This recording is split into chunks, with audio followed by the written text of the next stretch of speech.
Shalom saudaraku, selamat datang di channel Kebenaran Abadi. Sebelum kita mendengarkan firman Tuhan, mari terlebih dahulu kita berdoa. Bapa dalam sorga, pada hari ini kami akan mendengarkan sebagian dari firman-Mu.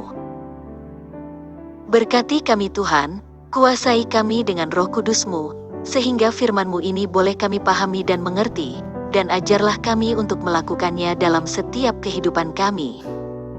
Berbicaralah Tuhan, kami siap mendengarkan. Di dalam nama Tuhan Yesus. Amin.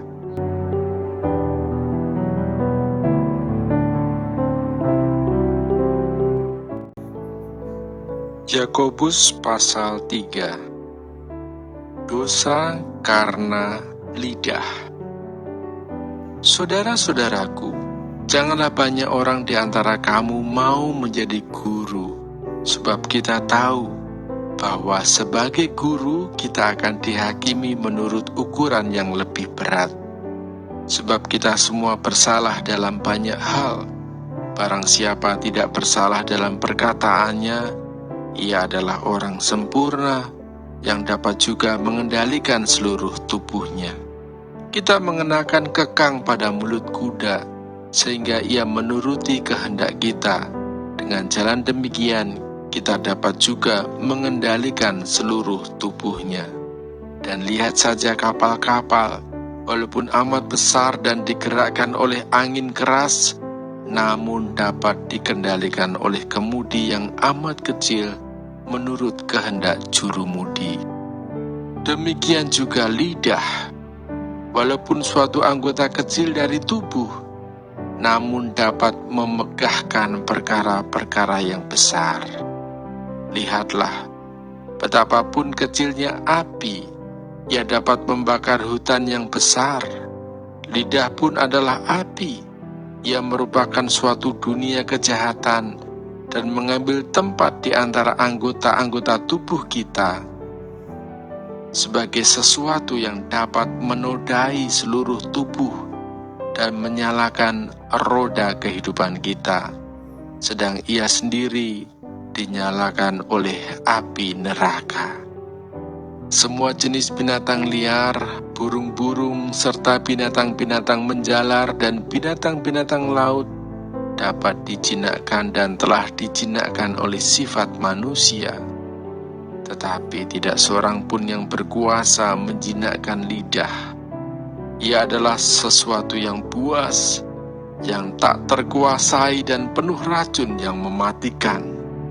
Dengan lidah kita memuji Tuhan Bapa kita, dan dengan lidah kita mengutuk manusia yang diciptakan menurut rupa Allah. Dari mulut yang satu keluar berkat dan kutuk. Hal ini saudara-saudaraku, tidak boleh demikian terjadi. Adakah sumber memancarkan air tawar dan air pahit dari mata air yang sama? Saudara-saudaraku, adakah pohon ara dapat menghasilkan buah zaitun? Dan adakah pohon anggur dapat menghasilkan buah ara? Demikian juga mata air asin tidak dapat mengeluarkan air tawar.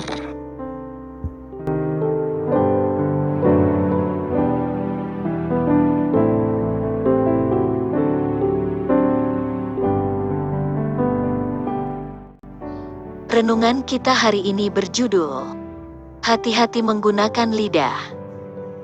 Dalam Yakobus 3 ayat 9, firman Tuhan berkata, dengan lidah kita memuji Tuhan, Bapa kita, dan dengan lidah kita mengutuk manusia yang diciptakan menurut rupa Allah. Pentingnya penguasaan lidah bagi kehidupan orang percaya telah sering dibahas dalam renungan ini. Pada ayat 5b, Yakobus mengatakan bahwa lidah itu seperti api, ia dapat membakar hutan yang besar. Api memiliki kuasa yang sangat dahsyat. Hanya dengan sedikit percikan saja, sebuah hutan yang luasnya beratus-ratus hektar dengan aneka ragam pepohonan dapat ludes terbakar dalam sekejap. Begitu juga lidah manusia, satu organ tubuh yang kecil, namun melalui lidah seluruh tubuh dapat merasakan apakah makanan yang masuk ke dalam mulut itu berasa enak ataupun hambar. Melalui lidah orang pula, kita dapat merasakan perkataan-perkataan yang bersifat membangun, menyentuh hati, pujian atau yang menyakitkan dan membuat pedih hati kita. Bahkan dengan lidah pula keluar umpatan, caci maki, atau suatu kutukan sekalipun. Ada ungkapan yang mengatakan bahwa lidah itu tak bertulang. Itu dikarenakan seringnya kita kurang bertanggung jawab terhadap apa saja yang kita ucapkan, dan tidak berpikir panjang tentang dampak perkataan tersebut. Pada ayatnya yang ke-8 firman Tuhan menegaskan kepada kita, memang, tidak seorang pun yang berkuasa menjinakkan lidah, ia adalah sesuatu yang buas, yang tak terkuasai, dan penuh racun yang mematikan. Acap kali perpecahan terjadi di antara jemaat Tuhan sebagai akibat dari lidah yang tak bertulang ini. Misalnya seorang jemaat mundur dan tidak lagi datang beribadah karena mendengar perkataan yang pedas atau sindiran dari saudara seiman lainnya. Perhatikan, kita harus bisa menjaga lidah kita. Bagaimana? Dengan cara menaklukkannya di bawah pimpinan Roh Kudus, sehingga lidah kita tetap terjaga dan tidak membahayakan diri sendiri maupun orang lain. Maka dari itu kita harus berani berkata, aku hendak menjaga diri, supaya jangan aku berdosa dengan lidahku, aku hendak menahan mulutku dengan kekang. Mazmur 39 ayat 2. Dalam 1 Petrus 3 ayat 10 dikatakan, siapa yang mencintai hidup dan mau melihat hari-hari baik, ia harus menjaga lidahnya terhadap yang jahat. Saudara-saudaraku, biarlah kita menggunakan lidah kita untuk memuji nama Tuhan, bersaksi tentang pekerjaan-pekerjaannya yang besar dan memberitakan kabar keselamatan kepada siapapun yang kita temui. Amin. Mari kita berdoa. Bapa dalam sorga, terima kasih buat firman yang boleh kami dengarkan hari ini.